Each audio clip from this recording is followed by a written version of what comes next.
So it's congratulations to Fundación Bankinter. It's a pleasure to be here. As Esperanza was saying yesterday, it's amazing to share time with you.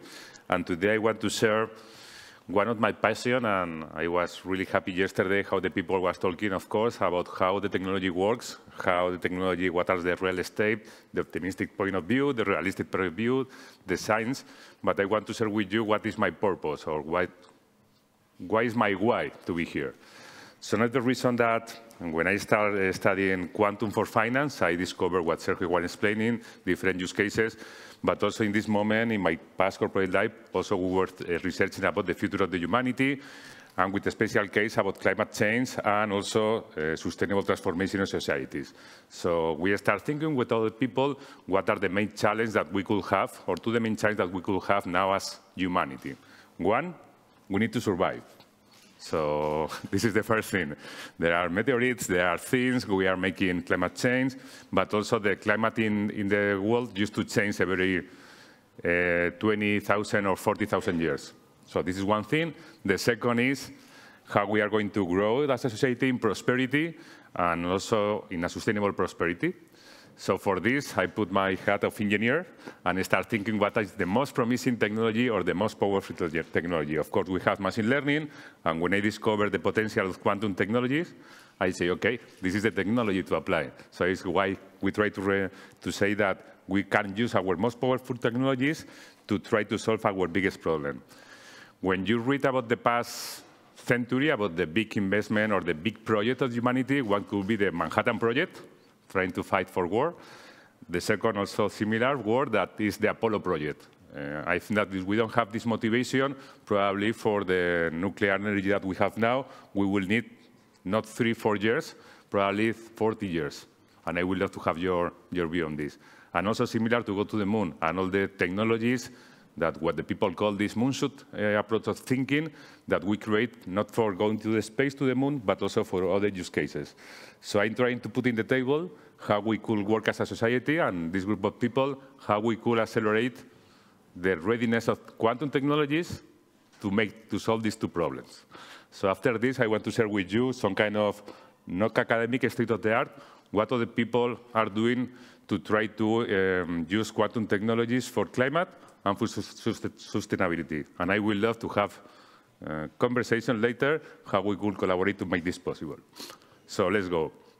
As I was saying, we had the climate thing, of course, all we know, and we are having this kind of hot winter and really, really hot summer. So something is happening. We could see, we could think about, but the reality is that the level of temperature in different parts of the world is going high. We can talk later what is the reason behind. Of course, I suppose that all you know the 17 target that the United Nations is giving to us and the 168 target that we have embedded on this 16 target. And we are going to see how several of these targets could be accelerated or achievement by technology and how quantum could make the point. And as you know, and I used to make this question, but I suppose that all of you know, what are ESG? Yes, all the people know about ESG? Yes, no? Okay, yes. So how the companies could start implementing the stakeholder economy also in different ways. So, and also in Europe, we have, I'm really proud that in Europe we have this European Green Deal, and how we are also approaching the technology with, to achieve this, and also the next generation fund that we have that also is going for climate change and sustainable goals. And I love this, this vision. In corporate, we used to have the design thinking, the viability, something good for business, the desirability, what the people want, feasibility, what we can make. And I love to combine this vision with the sustainable value, how we need to have the trade-off between environment, social, and economic. So let's go with quantum. I think that all you know that we are really bad at thinking in an exponential way, but the reality, what we are seeing is the challenge that we are having is growing in an exponential way. So we need exponential tools to solve these exponential problems. And, well, quantum technology, we have seen there, to put a summary, okay, a chart, computing, communication, sensing. Simulation, I'm not going to go deeper. We have been explaining how we could experiment with natural science to discover how molecules or the interaction between atomic particles, and optimization that you can see how the combinatorial problems, and of course, we can combine this with different industries and applying with machine learning.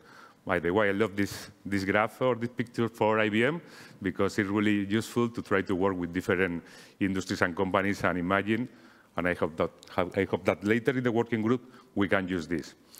So we were talking about climate crisis and what is happening, and later we can talk about what is behind, human, the volcano, whatever, but the reality is that the temperature is growing and the CO2 is also growing.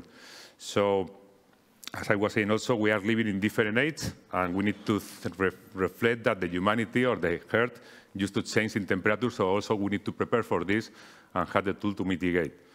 So let's start reviewing what are the efforts that in some part of the Earth or the world the people are making. I love this one because it's a student from India that make an amazing essay analyzing how quantum computing could help to solve some kind of the biggest climate crisis. There is some kind of different initiatives that we are also going one by one, and I would love to give you so you could read more about this, and I hope that you could think how we could collaborate to make this different. So the first one, I love Karan, also is working in Terra Quantum, a quantum company in UK. He wrote an amazing essay about, I think, 20 pages, trying to combine the challenges now in climate crisis with the current state and future state of quantum communication. And he started thinking how different industries, what are the big emissions of CO2, how we could start giving a solution for some of these challenges. This one is also from Boston Consulting Group. They make a really also good report 3 years ago, trying to understand what we could make now with the noisy computer that we have, and what are the potential to solve in the future when we could have different analog or general quantum computers. I especially like the fertilizer. Also, we mentioned before how important, because it's one of the, I think, more than 4% of emission in the world, but also new materials, new batteries, and different use cases. And I also love this one for McKinsey. They used to make also really good reports about how we could start, in the last part, how we could start also applying different catalyzers that we could experiment with quantum to capture carbon. These are only one example. Of course, we can make better routing, better carbon system, better material, better batteries. And, well, I love also, because I'm part of this report, also World Economic Forum is working a lot how we could try to change this climate crisis with different fields. Well, we are now having this in public media, and I think it's good because the people, different researchers, different corporate leaders is thinking how they could put they bet on this. And I also love this, I love this one that is more academic part, is a association of different researchers from startups and also from academia, making, for me, the best academic report about quantum for climate, analyzing different use cases with what I was saying, an academic point of view. And 2 more, well, we can see this is similar. So in 1 more minute, I want to explain the other 2 parts, the SDG. We have seen the climate. So for the SDG, also, we try to make an approach about what other people is thinking that other technologies could affect sustainable development goals. So I love this report from Pricewaterhouse with World Economic Forum, and I love how this 70% of the 169 goals could be augmented or speeding up with technology. And I also love how the convergence of technology, and you see in the bottom line, we have machine learning, we have IoT, we have blockchain, and we have been talking how quantum technologies could collaborate with these other technologies to solve or augment capabilities. So we combine this report with this other report from, I think, Iran Research Center that analyze how optimization problems could be used to apply for sustainability. So we combine the work of World Economic Forum with this kind of report to make some kind of framework to discover SDG by SDG and target by target, what are the technologies that could help with different impact to start solving these KPIs that we have.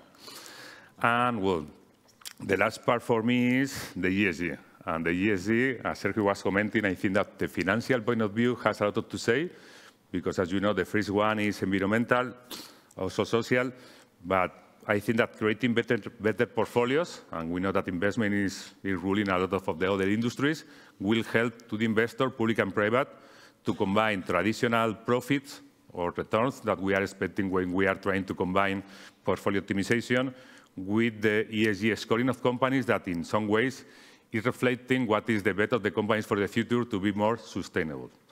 One more time, to have this vision that sustainable need to combine all these three angles. Thanks for your attention. Carlos, thank you so much.